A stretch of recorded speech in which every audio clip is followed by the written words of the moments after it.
Assalamualaikum warahmatullahi wabarakatuh. Nama saya Satria Diko Praditya, NPM 2375856 dari kelas Teknologi Rekayasa Internet B.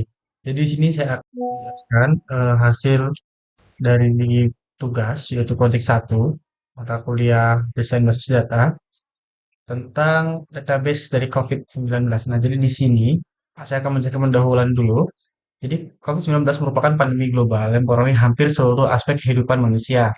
Nah, basis data ini untuk pelacakan dan pendataan COVID-19. Nah, jadi maksudnya adalah data ini akan mencatat semua mulai dari yang terkena penyakit hingga yang sembuh. Nah, intinya seperti itu.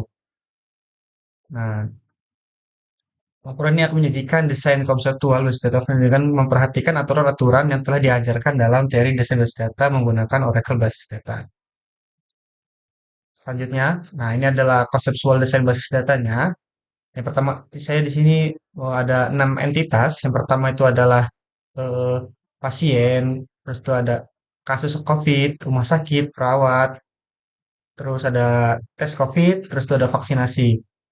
Nah, terus di dalamnya ada banyak atribut ya, di ID pasien, ada kasus COVID, ada ID kasus, ada ID rumah sakit, ada ID perawat, ada ID tes, ada ID vaksinasi.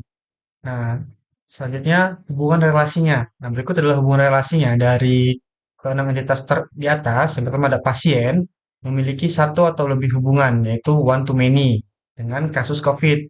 Lalu kasus COVID bisa dirawat di rumah sakit melalui perawatan. Nah, ini relasi adalah many to many.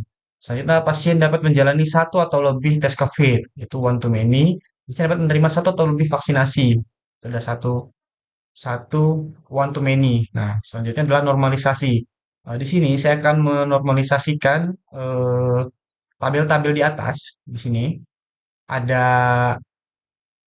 6 entitas, yaitu 6 tabel. Nah, berikut adalah relasinya, normalisasinya. Yang pertama adalah first normal form. Nah, yang pertama adalah semua atribut memiliki nilai atomik. Nah, ini ya nilai atomiknya ya. Ini contohnya. Bentuk utama, bentuk keduanya seperti ini. Nah, jadi hanya tabelnya saja ininya dihilangkan. Nah, seperti itu.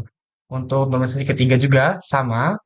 Nah, ini sudah dalam bentuk eh, normalisasi kedua, tidak ada tergantungan transisi pada kunci utama. Maksudnya adalah jadi normalisasi ini berarti di normalisasi kedua. Jadi tidak ada normalisasi ketiga. Nah, saya membuat ini agar lebih jelas saja. Nah, selanjutnya ada entitas kasus COVID. Nah, yang pertama sama seperti sebelumnya memiliki nilai atomik ini nilainya. Nah, untuk normalisasi kedua sudah dalam bentuk normalisasi pertama. Nah, semua atribut non-primer sepenuhnya bergantung pada kunci utama. Jadi, semua ini bergantung pada kunci utama, yaitu primary key. Ya, di atas tadi ya, di sini, di bagian sini. Nah, ini ada primary key-nya, ID ini adalah primary key. Lanjut, ini juga sama. Jadi, dia berhenti di normalisasi bentuk kedua.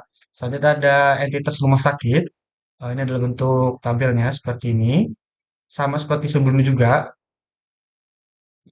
dia hanya menghapus isinya saja dan ini semua atribut non primer sebenarnya bergantung pada kunci utama sama seperti sebelumnya dan seterusnya. Nah, di sini saya akan langsung memberikan contohnya saja di dalam ini. Nah, kira-kira seperti ini ya.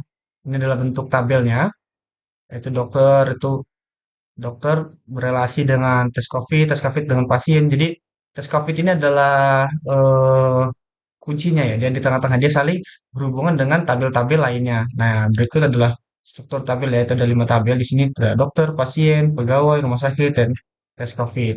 Nah, seperti itu.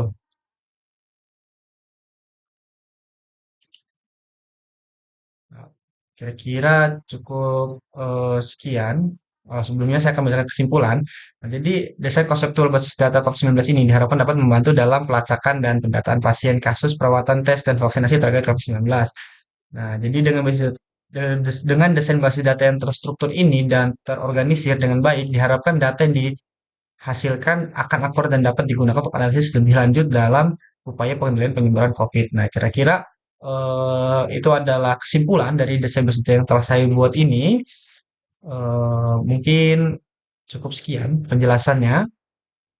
Apabila ada salah kata atau kurang atau banyak kurangnya, saya mohon maaf. Kepada Allah saya mohon ampun. Saya akhiri. Wassalamualaikum warahmatullahi wabarakatuh.